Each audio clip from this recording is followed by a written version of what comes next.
好，怎麼回事呢？總統貼文現在也能賣錢了，一句貼文現在標價來到了10萬美元。華爾街現在花錢就可以搶先知道川普要說什麼政策。白宮難道變成了市場華爾街的提款機嗎？好，我們來做深度剖析。好，我們來看到呢，因為現在川普說了他要來這個賣東西，賣的是什麼呢？我們看到是他，因為他一直都是被大家叫做商人總統嘛。他這一次說呢，川普旗下的社群平台推出了一個叫做 Truth API，是什麼意思呢？接下來他會向金融機構提供這些即時的服務。包括了說呢，他想要說什麼，想要發什麼樣子的內容呢，他就可以立刻提供這些服務，那給這些華爾街的金融機構去購買。最高方案的月費現在來到了10萬美元。我們要知道，川普隨便一句話都會影響到美元、黃金、能源價格，甚至全球金融市場的走勢。現在等於華爾街可以提前拿到這一些資料嗎？那麼，而且呢，發布這些資料的公司是川普自己的公司，這家是川普媒體公司，會提供這樣子的一個新的服務啊。那川普在這間公司個人持股高達了40%，是不是他自己也可以趁機的賺一筆了呢？來自於美國的參議員，他們現在也痛批說，這個是有利益糾葛的，你不可以這樣子做。但是呢，川普已經特別講到了說，我這些資料也會提供給一般民眾啊。所以呢，現在民主黨人士也要求證券機構要介入調查。委員怎麼看這樣子的一個服務？川普所推出來的？我應該這樣講哦，各位知道，當時卡特在1976年當選總統的時候，大家都知道卡特是家裡頭是這個種花生的哦，所以呢，他當时因為怕他家族經營的花生農場經營不下去，所以他原本想說，我可不可以一邊當總統，一邊經營一下我家的花生農場？結果就遭受到全國跟國會的強力的反對。反對的理由是什麼呢？他說，總統的職位跟私人的商業利益哦是有衝突的，所以不能夠同時兼顧。後來卡特怎麼做了？後來卡特是從善如流，雖然他很心疼他的家族的這個花生農場，他最後把他做了一個盲目的信託。然後後來到他卸任之後，他再回去經營農場，再把那個農場給賣了。這是卡特你看卡特當時是怎麼做的？你再看看現在川普是怎麼做的，這中間差太多了吧？那麼我要跟各位講說，為什麼大家會覺得說，當然你說今天川普的這個Truth Social，他可能會說，這我是一個商業行為。但是我要跟各位講一件事情，大家就知道這個問題有多大哦。現在在美國的華爾街的金融界在做的交易都叫做高頻交易。什麼叫做高頻交易哦？它有一個特點，它的交易速度非常快，多快？快到你無法想象，1/1000秒、100萬分之一秒哦，毫秒甚至微秒完成一次交易，這叫做高頻交易。一天可以交易成千上萬次，然後在交易的過程當中，它是靠什麼獲利的？因為它速度很快。他靠着很微小的價差，他從中得利，因為量很大嘛，所以我一單賺一點點，可是我的量太大了，那我高頻不斷的在 run 哦，那我就賺錢了，而且最重要的是，絕對不是人幹的嘛，所以它不會是人工操作的，它是用電腦演算法在做的。好，這是高頻交易。那我要跟各位講，高頻交易的交易策略是什麼？第一個，市場莊家，這個我就不用多說了，就是你又當買家，你又當賣家，你開賣出價，你再開買出價，然後你中間賺差價。第二個叫做套利，套利就是我剛才講的，每一個交易所的金融商品的價格在很短的時間之內，它會有差距的。所以你在抓到了那個 moment 之後，你用低價買高價賣，低價買高價賣，你就賺了那個利差了，這叫做套利。那第三個是這件事情今天最嚴重的事情，叫做事件驅動。什麼叫做事件驅動呢？就是因為它可以用演算法在幾毫秒之內，它就把剛剛收到的這種重要的訊息開始解讀。然後解讀完資訊之後，就立刻下決策，所以在一般的投資人都還沒有來得及反應過來的情況之下，他就先動手了。所以這種就是坑殺散戶了。所以這種做法就是屬於一種不公平的掠奪了，就是所謂的掠奪散戶不公平的競爭模式。因為資訊取得的這個速度不一樣啊，所以大家現在就了解了為什麼今天對於川普做這件事，外界有這麼大的意見。關鍵就在這個點，就是因為你是美國總統。你是美國總統，你所宣布的一些內容，你的談話，你的一些策略都很容易被解讀跟帶動市場上的運作。那麼如果今天你讓特定的人是用高價，可以比一般的人更早得到這個資訊，或更快得到這個資訊的話，那麼對市場上廣大的散戶來說，這真的就是一個不公平的競爭。各位知道現在還沒有川普搞這一招哦，這些所謂做高頻交易的公司都設在哪裡呢？它都設在很重要的機構的隔壁，因為它可以最快得到消息。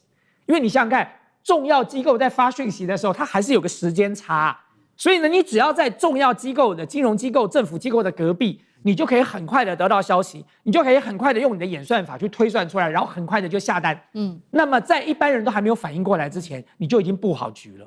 所以今天如果川普在幹了這件事情，那讓這些所謂高頻交易、這些華爾街的這種金融大頭，大家都用付費，可以比一般人更快取得資訊。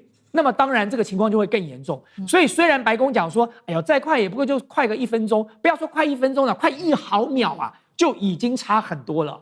好，這個是他最新提出來的，要販售資訊，透過高頻交易哦。現在看起來說，備受關注，就是因為華爾街跟這些金融大頭會最先得利。但是其實現在還有另外一個爭議，是有關於企業的跟白宮之間的利益糾葛。因為最新呢，我們來看到川普推動了一個叫做“自由250”的計劃，目前像美國的20家企業募得了超過5000萬美元哦，捐款企業包括了石油巨擘雪佛龍、TikTok、甲骨文、聯合航空、軍工巨頭 RTX。而且呢，我們來看到這些企業很多都跟政府是高度依賴的，尤其是能源產業。在這一波中東的戰事之下，我們看到雪佛龍它的第2季淨利已經從25億美元暴增到121億美元。埃克森美孚同樣的從71億暴增了2倍到145億左右。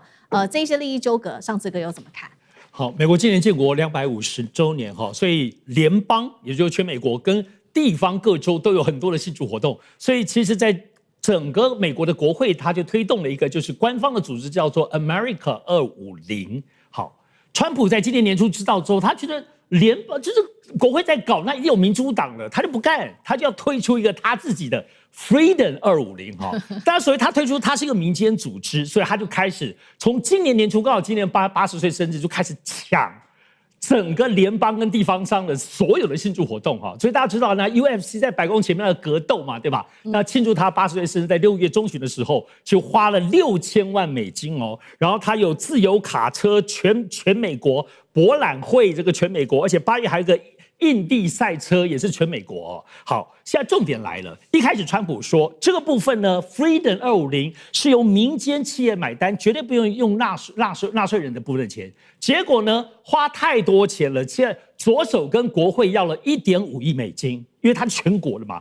然後右手呢又跟企業剛剛要錢，就剛剛講的這個思敏講的這些數字。對，所以呢，其實大家一直想，問題是它是民間組織，它民間組織，可是整個剛剛講這些活動都是白宮來幫他協調，所以現在整個狀況大家就在查，那你的賬目呢？那麼多錢還有國會的錢，結果他賬目不公開。然後所有當中的聯邦經費收入也不告訴你怎麼流過去，而且很多結果是從 America 這個250流到川普這個 Freedom 250，所以現在其實參眾兩院都已經決定要來查這件事情哈，所以這就使得現在包括整個除了保守的共和黨之外，包括中間選民、左派、歷史圈、文化圈，大家都火大的不得了。從今年特別是7月4號這個美國這個建國週年之後開始之後，大家發現越來越嚴重哈，所以川普每次這樣，他硬要生出一朵花，結果都變成豬籠草。好，所以呢，在這樣的一個背景之下，我們來看到川普的最新民調，不管是國內或者是国際对於他的這個形象好感度，我們先來看哦，國內的部分，川普支持度跌到了新低85%，現在只剩35%，35%。再來經濟治理能力的部分，民主黨首次超越了共和黨，國會選舉支持度，民主黨也超越了共和黨，以42%領先共和黨的37%。國際形象的部分，美國現在受到重挫，由皮尤研究中心針對了36個國家做的這個最新民調顯示，大部分的國家對於中國的好感度是超過了美國。22國認為習近平處理國際事務的能力比川普更值得信賴。幹哥怎麼看？好，現在全世界只有6個國家比較喜歡美國，而不喜歡中國。這樣你知道嗎？就是說以前美國是世界強權，對不對？因為大家都應該喜歡美國，對不對？然後不喜歡中國嘛。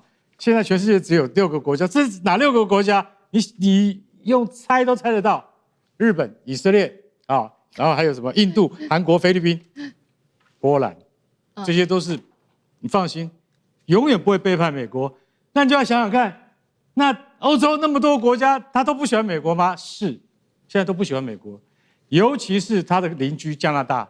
加拿大現在60%喜歡中國，不喜歡美國。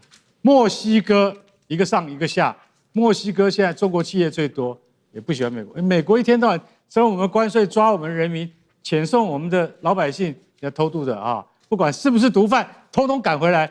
所以我跟你講，美國的上下鄰居加拿大跟墨西哥都很討厭美國，這樣也就算了。大部分北約組織的國家，皮尤研究中心一去研究，天哪！他們說我們對中國的好感度還是比較好，為什麼？因為中國的企業可以進來我們這邊，讓我們的人民賺錢。美國不是那個關稅壁壘就蓋在那邊，你就先去撞了那個關稅壁壘，你撞得過的話，再來跟美國談交易。這就是現在，而且你知道，皮尤研究中心他的研究發現，都是川普一個人造成的嗎？是不是換了川普會有改變？沒有。他說，如果今天總統不是川普，而換了別人的話，還是不會對美國刻板印象已經到了無法改變的地步。這很重要，為什麼？因為就算是你換了一個總統，你絕對不會想象說換一個總統他能夠把川普搞這些事情。